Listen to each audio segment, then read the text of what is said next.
En el aula de preescolar, cada gesto, cada juego es como una pista. Pero, a ver, ¿cómo pasamos de ser simples recolectores de anécdotas a verdaderos detectives del aprendizaje? Bueno, justo ese es el viaje que vamos a hacer hoy. Cómo transformar lo que vemos en acciones que de verdad potencien a cada niño y niña. Esta es la gran pregunta, ¿no?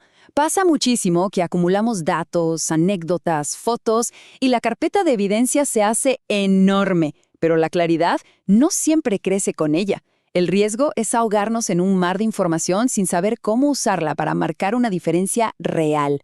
Y aquí está la clave de todo, de verdad. El cambio más poderoso no viene de llenar más y más páginas, sino de aprender a leer lo que ya tenemos con una mirada más profunda, más pedagógica. Veamos cómo se logra. Para lograrlo, vamos a seguir 4 pasos que son esenciales. Primero, aprenderemos a leer lo que vemos, para separar el hecho de la suposición. Luego, nos pondremos unos lentes de inclusión para valorar la diversidad. Después, vamos a convertir esas ideas en acciones concretas en el aula. Y finalmente, construiremos puentes con las familias. ¿Listos? Vamos a empezar el recorrido. A ver, interpretar no es adivinar, ojo, es un acto profesional. Se trata de construir sentido a partir de la evidencia directa que recogemos, y la buena noticia es que es una habilidad que se entrena. Imaginemos esta escena, que es súper común. Tenemos un registro concreto, un hecho que se puede observar. Samuel se quedó en silencio durante la actividad grupal. Es una evidencia clara, sí, pero está incompleta. Y aquí es donde aparece el peligro, la trampa. Es muy fácil saltar a una conclusión, a una etiqueta. Ah, es tímido, seguro no comprendió. Estas frases nos cierran la puerta a entender de verdad y, peor aún, corremos el riesgo de encasillar a un niño, de reducir toda su complejidad a una sola palabra. Ahora fíjense cómo este dato adicional lo cambia todo. Samuel sí mostró que entendió, pero lo hizo de una manera diferente. No fue oral y frente a todo el grupo, pero sí lo hizo con un gesto y un comentario discreto. La primera conclusión era, como mínimo, imprecisa. Esto nos enseña que la primera historia que nos contamos sobre un niño casi nunca es la historia completa. Entonces, el punto crucial es este. La evidencia es el qué, o sea, describe el hecho sin juicios. La interpretación es el ¿y esto qué significa para su aprendizaje? Ahí es donde está nuestro trabajo más delicado. No es registrar, Lucía es impulsiva, sino describir, Lucía puso demasiada agua, se detuvo y quiso volver a intentarlo. ¿Ven la diferencia? Es enorme. Y esta tabla lo ilustra de maravilla. Pasamos de etiquetas que limitan, como es torpe o no sabe, a lecturas que abren posibilidades.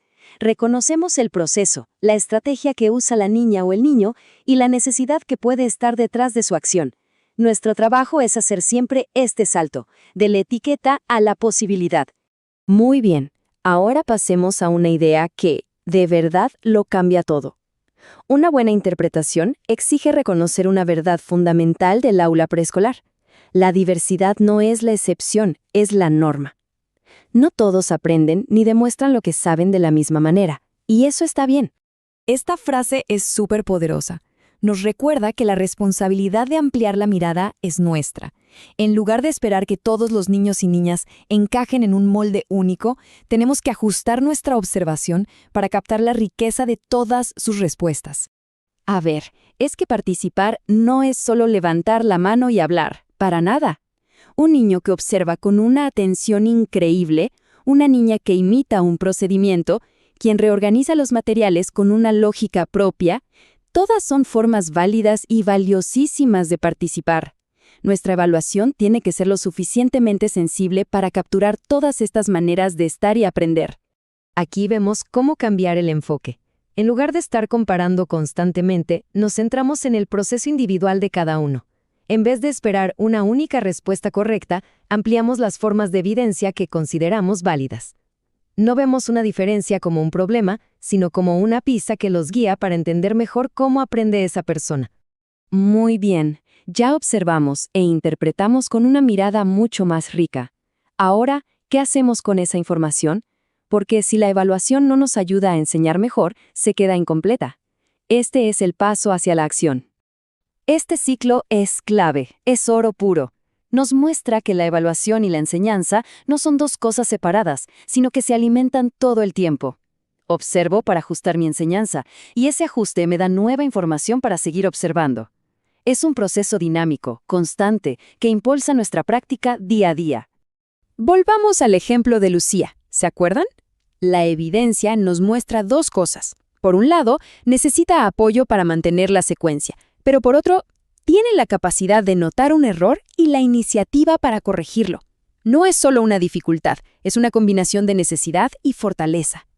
Y esto nos lleva a tomar decisiones muy concretas. Si observo que las parejas funcionan, pues las uso más. Si el cierre de la actividad es caótico, estructuro mejor esa rutina.